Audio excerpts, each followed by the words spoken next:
We are currently a couple days away from Pearl re-entering into the competitive map set in patch 9.08.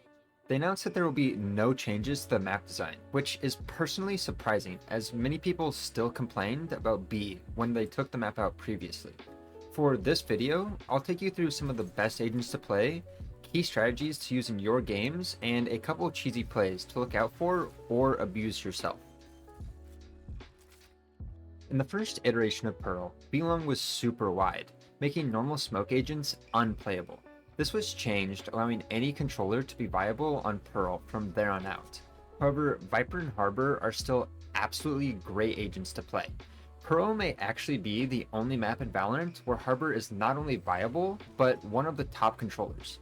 If you have been waiting for your chance to play Harbor, this is likely your best shot. Look to use Viper or Harbor's long walls to cut off multiple choke points on offense or defense. Pearl's wide open bomb sites with large amounts of entrances often plays much better when you can block them off with either agent's wall. Otherwise, the two best normal controllers are Astra and Brimstone. Since Astra can put stars anywhere on the map, her ability to play B or A makes her the most flexible option. Brimstone, on the other hand, can place 3 smokes at once, which is unique only to him. Look to play these 4 controllers if you are comfortable on them. Otherwise, choose whoever you enjoy. Looking at initiators next, Fade and Sova are good agents on Pearl. With lots of wide open areas and important middle map choke points that need clearing initiators, these two are the best at doing so. However, I do believe that Fade has the better ultimate on this map. With bomb sites being long in front of you, Fade can hit entire sites on offense or defense when retaking. Otherwise, Gecko or Sky are your best options. Gecko can plant the bomb on either site, even under heavy fire. Planting on Pearl can often be hard, especially on B with all of the spamming that is done. Sky, on the other hand, is great for flashing through any close smoke choke point and catching the enemy off guard. This is one of her best attributes and is super reliable as a strategy on Pearl. Next are duelists, Jett, Raze, Yoru, and Neon. Jett and Raze are the best 2 duelists in the game, in my opinion, and are good on just about any map. Their kits can do any basic play and allow for good diversity in positioning. If you want to have more fun, look to bring out Neon and Yoru. Pearl is a wide map similar to Abyss. Rotating from one side to the other can take a bit of time, but not with these 2 agents. Neon and Yoru can take a lot of early aggression on either main and then quickly loop back to a different site or fight. If you play Neon, look to play fully aggressive on B main, with a smoke to cut off the choke point and your stun to block off anyone that wants to get past. If you are playing Yoru, look to play Cubby or Pillar. Get a kill and then TP out as necessary. Lastly, Sentinels. KJ was always the top Senti to play on Pearl. With her wide net of utility, she could lock down 3 lanes of the map all by herself. Then, every time her ultimate would come up, it could often be a free round. KJ was very strong on Pearl and likely will be again. Look to place utility in these places if you happen to play her. Cypher is likely to be another strong agent on Pearl.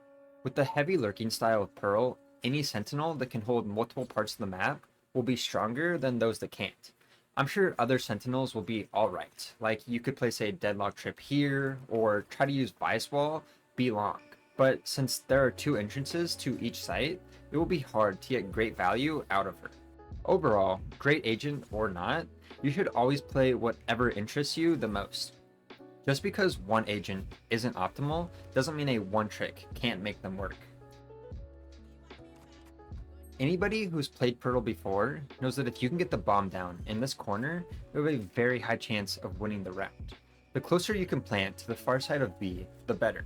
But as long as the plant can be seen from B long, your chances of winning the round is high. If you are looking to retake this plant, smokes are going to be your key resource. Normally, you would want to block off close angles, but this site is different.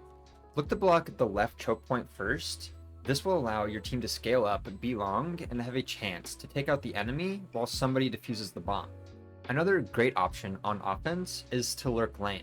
As I pointed out before, KJ will place her alarm bot here at the barrier, and this will allow you to walk into this corner, which was hardly ever checked when rotating through connector previously. But this all stems from your team controlling the middle of the map.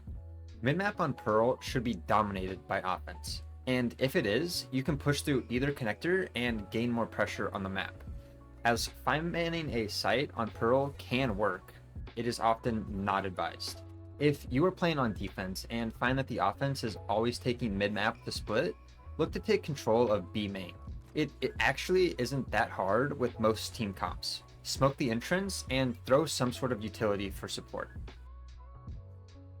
Both mains on Pearl are death zones. With their long format, it is pretty hard to look for one kill and get out. But 3 of the 4 duelists I mentioned earlier can do it. Watch out for these duelists to push up main with either an operator or rifle. They can be free kills at times, but can also be super annoying if you allow them to get a free pick every time they do it. If you are looking to make a lot of cheesy plays, Sage is the agent to play. Her wall can open a lot of plant angles on A or B. If you haven't seen the multitude of Grim walls on this map before, you will want to check them out. Pearl has countless crazy Sage walls to catch even the best players off guard. Regarding the middle of the map, always clear this ledge and behind the box and art. Both spots are played quite often and can make unexpected plays. Lastly, watch out for the wall bangs through a pit. Footsteps around this area can result in instant Odin sprays for free kills or deaths. With nothing changing to Pearl, will it be a successful re-entrance into the competitive scene, or will it become another quick map swap like Breeze? Good luck in your games when Pearl comes back. Try out these agents, be ready for lurkers and box hiders, and hopefully you enjoy Pearl just as much as I used to.